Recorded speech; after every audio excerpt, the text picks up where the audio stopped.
Bonjour tout le monde, aujourd'hui je vais vous montrer comment démonter un Galaxy S7 Edge de chez Samsung.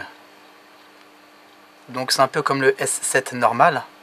Il va falloir en fait chauffer la partie arrière, la décoller.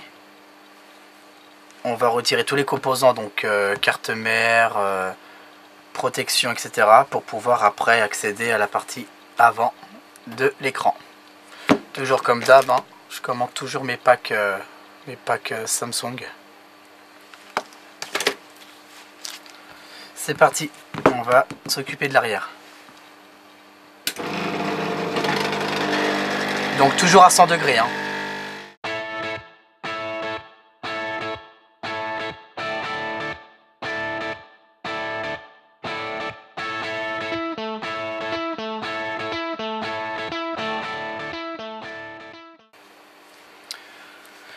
Donc voilà la partie arrière. Hein.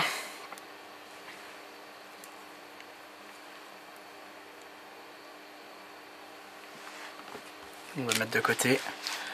Donc là ça va être la même chose, on va dévisser toutes les vis.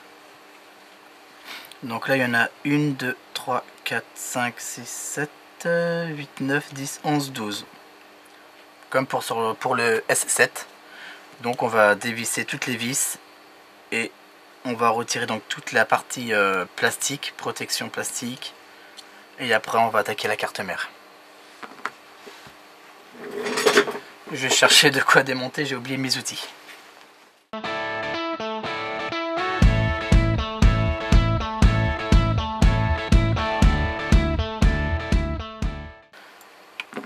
Voilà, pour changer, hein, les vis elles sont toutes de la même taille, hein, donc il n'y a pas de problème de sens ou d'endroit à les mettre, hein, ils ont tous exactement les mêmes dimensions. Donc merci Samsung. Hein.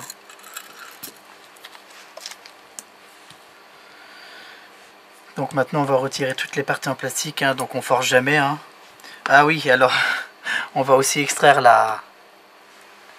le tiroir de la carte SIM, pas comme la dernière fois. Hein.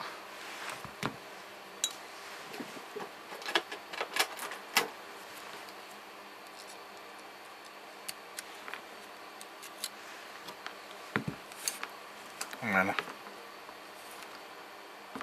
Et on va extraire les protections en plastique.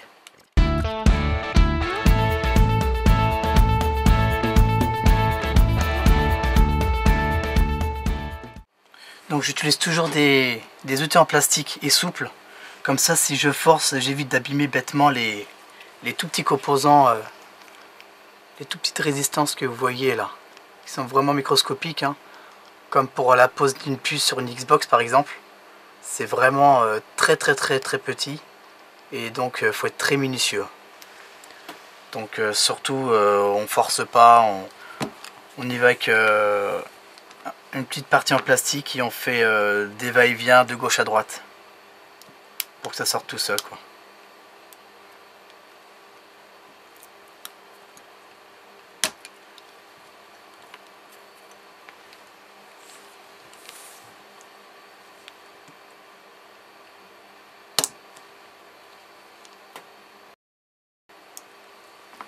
Donc là on va retirer le petit scotch qui est là. Je vais juste le décoller un petit peu d'ici, je vais le basculer vers l'intérieur du téléphone.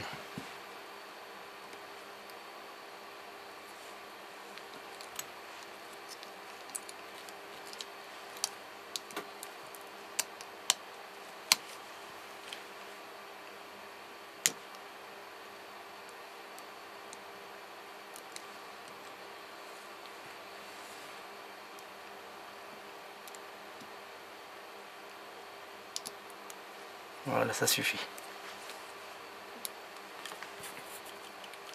Bon, désolé, aujourd'hui j'ai la voix cassée, je suis malade. Donc je parle un peu avec la gorge. Donc là on va déconnecter donc toutes les nappes visibles. Pardon. Donc il y en a une ici. Il y en a une là. Ça c'est la caméra qu'on pourra extraire. Il y a deux nappes ici. Il y en a une ici qui appartient à l'écran. Une autre là pour le bouton power. Les deux antennes, pareil, hein, Wi-Fi, Bluetooth, GSM, etc.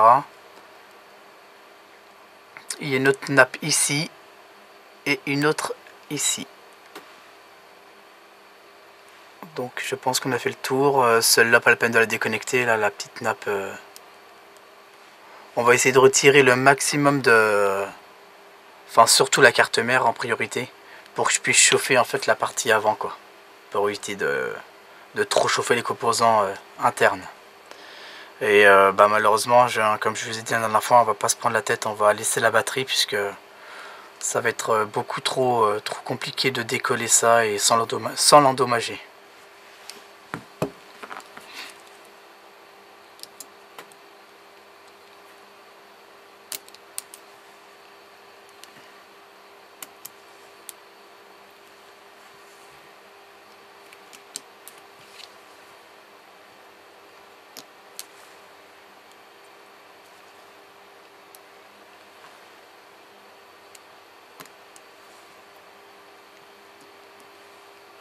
Donc la caméra.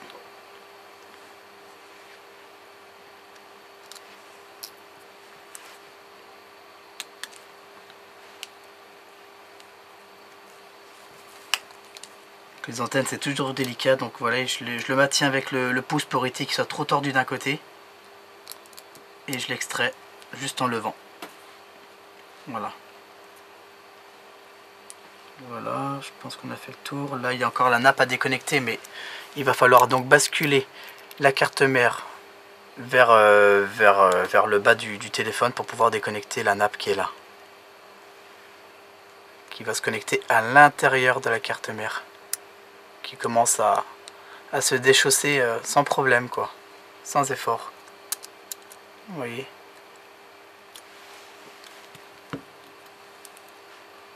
On va faire attention aux nappes aussi. Voilà, toutes les nappes qui nous gênent. Et elle s'est déconnectée toute seule. J'ai même pas eu besoin de la... D'accord, très bien. Je pense qu'avec le choc, elle a dû se déconnecter toute seule.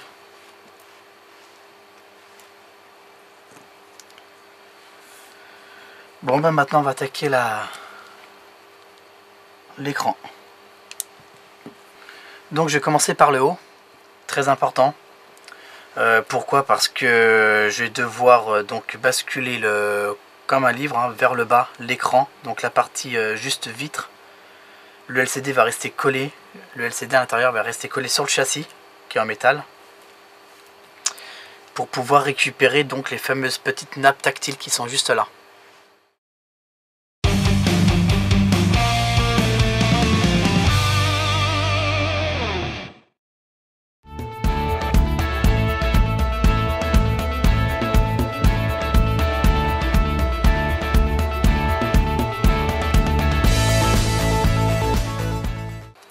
Bon, j'aurais très bien pu mettre du scotch pour éviter que toute la vitre s'éclate en mille morceaux. Je pense que c'est ce que je vais faire.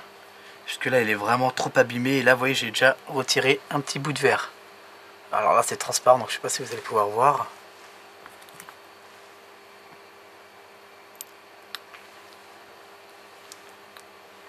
Voilà, le tout petit bout de verre. Enfin, un petit bout, un gros bout quand même. Donc on va quand même essayer de solidifier ça sans que toute la vitre s'éparpille partout, quoi. Voilà le scotch. Bon, je vous vois venir. Est-ce que j'ai pas pu trouver de plus petit? Bien, malheureusement non. J'ai que ça sous la main, donc on va utiliser ce gros scotch. Et c'est pas plus mal, comme ça évitera de faire plusieurs couches.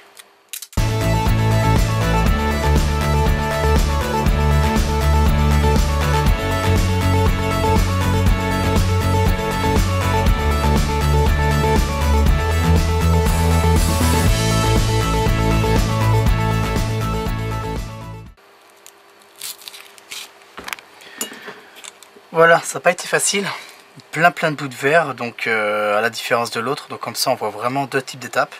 Là c'est tout le double face que je vais remettre, donc on va décoller tout ce qui est noir en fait, vous voyez, ça tient sur mon doigt. Donc voilà, c'est le même type de double face que j'utilise, donc à colle forte, donc comme de la glu, quoi, donc un double face, il est noir, pareil. Donc voilà. Donc maintenant on va passer au nettoyage.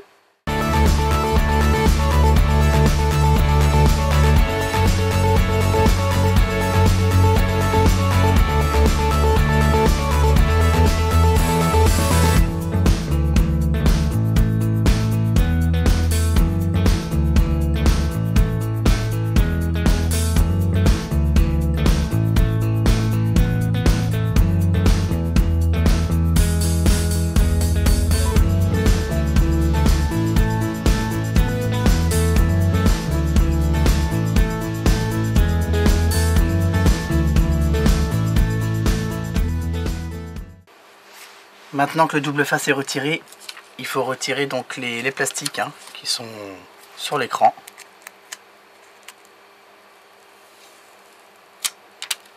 Voilà. Et on le colle dessus.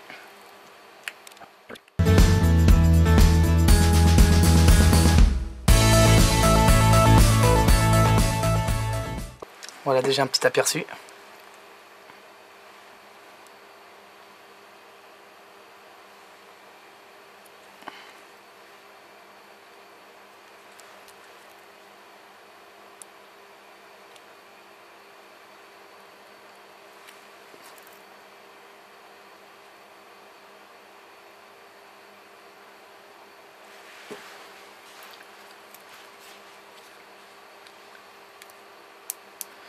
Bon ben il ne manque plus qu'à remettre tout à l'inverse, donc carte mère, protection en plastique et après la coque arrière. Donc la même chose, je vais retirer toutes les le double face et en remettre un nouveau, parce que là ça colle plus.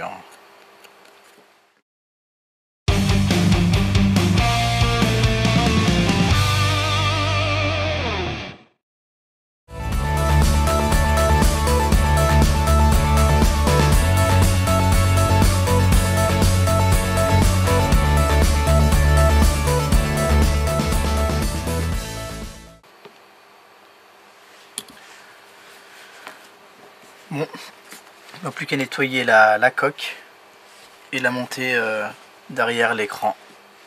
Et après tout est bon.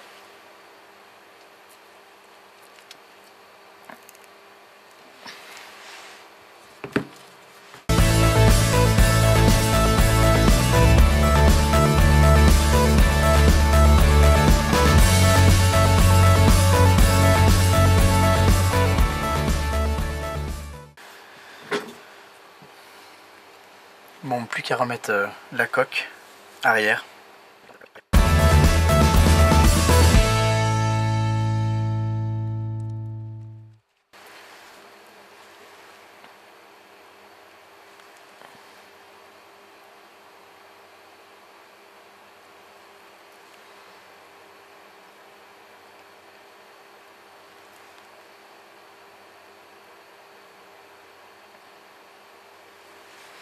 Bon, malheureusement il n'y a plus de batterie, je peux pas vous montrer l'état de l'écran, mais bon, vous avez compris le principe. Donc on démonte la partie arrière, on retire les caches, la carte mère, on retire le devant. Après c'est sûr, il y a plus simple évidemment, vous pouvez aussi acheter l'écran fourni avec le châssis directement. Après ce qui est embêtant, c'est qu'il faut démonter carte mère, la batterie, etc. Donc pour tout remettre sur le nouveau châssis. Donc voilà, c'est pour ça que je préfère acheter l'écran seul, pour éviter de tout décoller, d'endommager aussi la batterie, puisque c'est quand même délicat. Donc voilà. Bon, bah une fois de plus, j'espère que cette vidéo vous aura plu, puis je vous dis à bientôt.